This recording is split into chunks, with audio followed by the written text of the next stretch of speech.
everyone. If I could ask the audience to settle, we'll get started with our first session. It's our pleasure to welcome Michelle Yeoh, actress and also UNDP Goodwill Ambassador, and Nanette Braun, the Chief of the Sustainable Strategic Communications Division at UN Department of Public Information. Thank you. Well, yes, hello and good morning from the SDG Media Zone, coming to you from UN headquarters in New York. Participants from across the world are currently convening here for the high-level political forum on sustainable development to assess progress on the 2030 agenda, the global blueprint for people and planet that was adopted in 2015. Representatives of 46 governments will report this week on how their countries are implementing the Sustainable Development Goals that are at the heart of the 2030 agenda. But the forum will also hear from mayors, businesses, and civil society. For the next 2 days, this SDG Media Zone will bring you news and voices on the 17 goals, and we are lucky to have a prominent advocate with us to kick off our program. Michelle Yeoh, well known to everybody as the acclaimed actress of over 30 films, including Crouching Tiger, Hidden Dragon, and the James Bond film Tomorrow Never Dies, just to mention a couple of them. Welcome, Michelle, for being with us, and thank you so much for joining us here today. Thank you very much, Nanette, and it's a real pleasure to be here, and good morning to everyone, and thank you for having me here. Michelle, you have for the past 2 years been a strong advocate for the SDGs as a Goodwill Ambassador for the UN Development Program UNDP. Can you tell us what triggered your interest and motivation to become engaged specifically on the Sustainable Development Goals? I've always been very passionate about certain activities when it comes to road safety, AIDS, cancer. And when UNDP approached me 2 years ago, it was really to help them raise the awareness for the 2030 agenda for the Sustainable Development Goals, the 17 goals. We have 193 leaders of our country come together to put together the 17 goals. But the most important thing is we have to get the message out to the citizens. And the more informed our citizens are, the more they can help with making these goals a real achievement. So as an actor, we are very blessed because we have the platform through the media, through as fan base, to be able to reach out to the real people. And so I think what really attracted me to the UNDP was they are involved with more than 170 countries in the world, but they've been in business for 50 years. So they come from an amazing history of how they have helped governments, societies be better, be safer, and a healthier planet. So I felt it was very close to all the things that I wanted to do, and to see how I could learn more about the 17 Sustainable Development Goals and find the ones that I could be very passionate about and identify with them and claim them as my own. So that was how we started this journey 2 years ago. Thanks so much. And I think in being an advocate and being a Goodwill Ambassador for UNDP, your focus has been very much on empowering the most vulnerable. I think you've put an emphasis on women and on girls.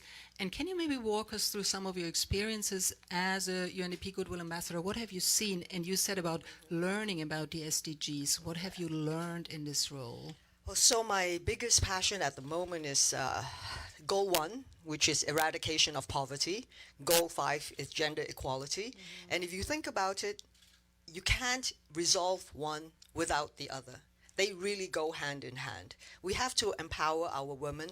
We have to help them believe not just in themselves, but the capability, the potential they have to be independent for their families, for themselves, for the society, and make the communities a much better place. So with UNDP, one of the first places I went to actually was Kathmandu. And it was for personal reasons, even before just the empowerment of women in that area. I was there during the earthquake when it happened, and we were very, very blessed. You know, the towers, pagodas that you saw come crashing down, we were there the day before. So thank God I'm still sitting here today. But when I left the place, I left with a very heavy heart. I felt that there was much more I could do, but not at that moment, because I'm not a firefighter, I'm not a doctor, I'm not a nurse. I couldn't help on the ground per se. So I reached out to my new family at the UNDP and said, what can we do? I want to come back, but with very specific plans. And I also have another group of nuns from Live to Love in a monastery in Kathmandu, which we worked together with to reach out to villages which were further away from Kathmandu, but identifying exactly what they needed, who were in the villages. A lot of Nepalese men work abroad, so the ones left at home are really the women, and then the parents, the grandparents, and young children. So they really needed our help, because the monsoons were coming, and when that arrived, that would have been disastrous. So we had to go in before then. Then when I planned to go back with them, the second big earthquake occurred. And everyone, of course, my family and friends were very concerned that I would be going back into such an area. But sometimes you have to believe in what you're doing, and to believe that when you are doing a good thing, things will happen in the right way. So we went back in, and one thing that I noticed, the women had a lot of water to bring back to the villages, because springs and wells that were there before, because of the earthquake, had dried up. And they would spend 4 or 5 hours daily away from their normal chores and looking after the elderly and the young children, to just carry all this water back. So after I saw that, I went home, we raised funds, and we went back to the villages and we dug wells for them, so that their loads would be lightened and they would be able to continue to do other things that were necessary for their well-being, their everyday well-being. And also with the UNDP, I've been to China, and it's very important to empower the women, because they are the ones that really look after the family. And they were very sad, because they had to work away from the families and literally leave the elderlies and the children at home. So together with the UNDP, they worked with the local governments and smart businesses to have a rose plantation, so that the women could work in the plantations which were close to their villages, be able to harvest the roses, and then it was to be made into makeup. So all these smart businesses was also very helpful to empowering the women and allowing them to be independent, and also to be able to help with the families and contribute to societies. So these are just a couple of the things that I've done with UNDP. Right, and that's so interesting, and you touched there on 2 critical goals already, and that's one on water and sanitation, of course, when you were speaking about that, but of course also goal number 5 on empowering women and girls. And as you said, of course, it's absolutely critical, the empowerment of women and girls to achieve all of the SDGs. And Michelle, another goal that is being discussed here this week at the high-level political forum is goal number 12 on sustainable production and consumption. And you spoke just this morning, and I know that is something that is also very close to your heart, including a focus on sustainable fashion. Can you tell us a little more about your involvement, and also, is this still a niche, or is it becoming more mainstream?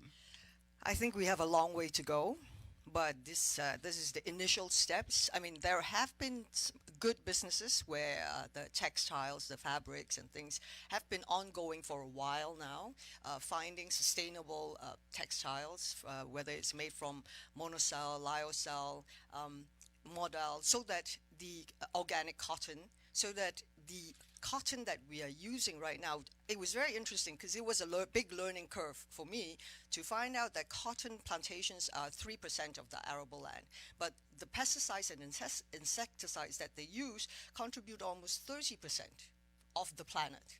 So, and the water consumption, it's 10 liters of water for 1 kilogram of cotton, and which translates into 1 pair of jeans. Just 1 pair of jeans, and 10 liters of water is something that we consume in 10 years per person. So that disparity is quite shocking. But then the thing is, there is good news. There are ways to rectify that, and this is something that all of us can embrace because this is very much part of our daily lives. And this was something that I was speaking about this morning, is like each one of us have to be conscious consumers, understand that we should buy products that have been made in a way that is good for our planet, you know, it's sustainable, and it's not just fast consumption. I think that's what we've come to right now. It's like fast food, fast clothes, fast this, fast that. So it should be quality versus quantity. And as consumers, we should check. And the more you demand for it, the more there will be access to that. Speaking of which, Michelle, you said as consumers we should check. People who would like to shop sustainably, would like to shop fashion sustainably, where can they get that information? Well, whenever you go shopping, it's very easy because they should be labeled. And that's one way to do it. And I think now that we are talking more about it, people will be asking these questions. So we will be making it more available on our website, you know, to guide you in the right path, to say which are the labels that are really consciously, properly sustainable fashion and not just lip service. So it's very important that we learn. And that's what I've been doing since the beginning of this year. And I must thank the UNECE for taking me on this journey. Michelle, when we think about achieving the SDGs by 2030, we really have to look to youth because they are the torchbearers for this agenda. So, in closing, what is your message to youth specifically, and how can everybody become engaged and involved in the SDGs? Well, the youth make up more than half our population, and they are our future, and they should be engaged because it is their future that we are talking about. And so I think right today you find, especially with the media, the way the communication is, the youth are much more engaged into knowing what is happening because, you know, whether it's through Twitter, Instagram, Facebook, you know, they are very in on it.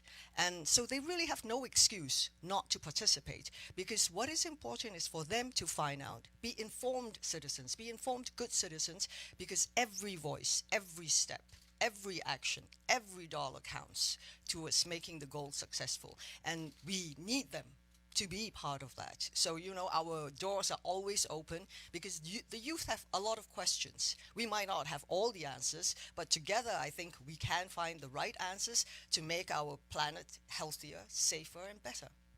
Thanks so much, Michelle Yeoh, for joining us here at this SDG Media Zone. Thanks a lot. No, thank you.